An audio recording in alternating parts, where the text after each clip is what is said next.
Many communities across the country are considering new taxes on soda and sugar-sweetened beverages. A proposed soda tax failed in Santa Fe earlier this year, I'm sure you recall. On the Navajo Nation, however, like many tribal communities, there are high rates of obesity and diabetes. And one way to address those health concerns is to help people reduce their consumption of soda and sugary beverages, extra calories folks don't need. In the latest installment of our series, Reconnecting with a Healthy Lifestyle, Correspondent Antonia Gonzales takes us to the Navajo Nation to learn more about how the conversation about soda is also shaped by access to clean drinking water.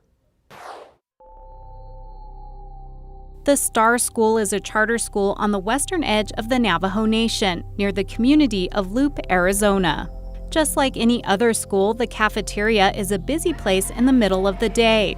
Today, sodas are not allowed on campus during school hours, but founder Mark Sorensen says that wasn't always the rule. When we first opened the school and we allowed kids to bring their own lunches, nobody brought water, everybody brought soda.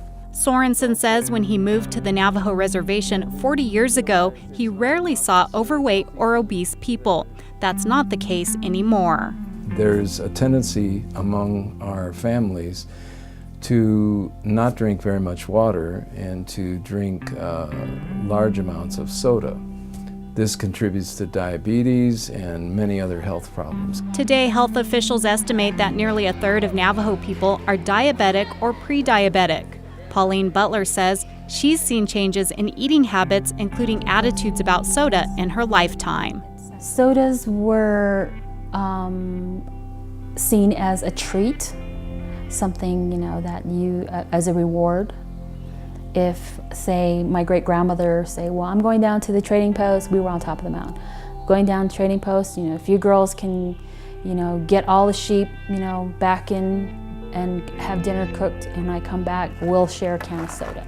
Butler says she drank water, coffee, and Navajo tea growing up. She started drinking soda in boarding school, but decided years ago to cut back. In 2015, the Navajo Nation also began collecting a 2% tax on soda and junk food to encourage better habits. But getting people, especially kids, to drink water is still a challenge. Butler created new water bottles with an anti-soda message and gets kids involved in making infused waters. They call her the Water Lady. I like the fact that the kids, if I see them in town and, they're going to check what I'm drinking. And they're going to keep me in check. And they know that I'm going to keep them in check. She says every student at the school has a connection to diabetes. Either a family member has been diagnosed or they are already being monitored for pre-diabetes. It's difficult to measure how well the water promotion strategy is working in one school, but she says families are reporting they see a difference. When their parents tell me that they've made healthier decisions at home, where they've stopped drinking soda, they stopped drinking energy drinks, and how they are actually participating in making infused water at home.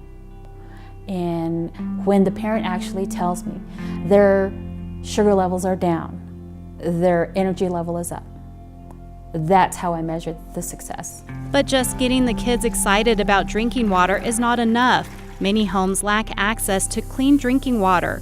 Tribal officials estimate 1/3 or more of households on the Navajo Nation do not have indoor plumbing. People who don't have access to water, they spend a big portion of their time trying to find water or trying to access water or trying to strategize on how to get water on a weekly basis. And the tribe faces enormous financial and technical challenges in connecting homes to water. The Navajo Nation stretches across 4 states. The Indian Health Service tracks households that lack water access and posts projects online that have been identified to address those needs. Right now, the list is close to $600 million of what's needed for construction, and the Indian Health Service gets about $10 to $15 million a year to tackle that list. So it's kind of been, over the past several decades, it's always been this uphill battle to try to narrow that overall list from hundreds of millions to several tens of millions, but that's never been achieved. every year the list stays large and the funding stays small. But that would only cover infrastructure. John says adding in maintenance and operating costs to meet demand over the next 40 years would raise the cost closer to $3 billion.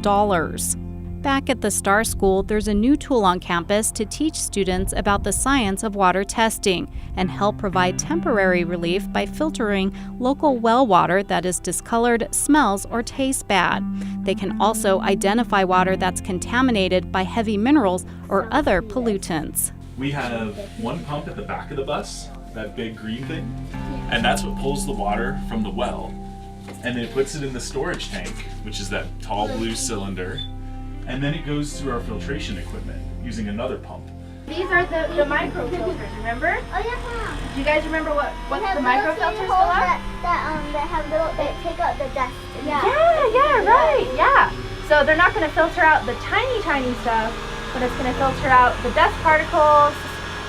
When we get up here around 500, what does it say? It says 126. What does this say? 76. Oh, potentially hazardous. Potentially hazardous. So if we get up above 500, that's potentially hazardous. Does it mean that's dangerous? Potentially, right? Potentially means it might be dangerous. Mark Sorensen worked with researchers at the University of Arizona to design a mobile filtration system that can serve communities near the school. The bus is solar powered. All the pumps and everything are powered by the sun. And the unit is designed to filter 500 gallons of purified water a day. So that if you estimate that each individual uses around 2 gallons a day, that's 250 individuals a day. So that would, while it may not serve an entire community, it'll serve many clusters of families. And on the Navajo Nation, families tend to live in clusters.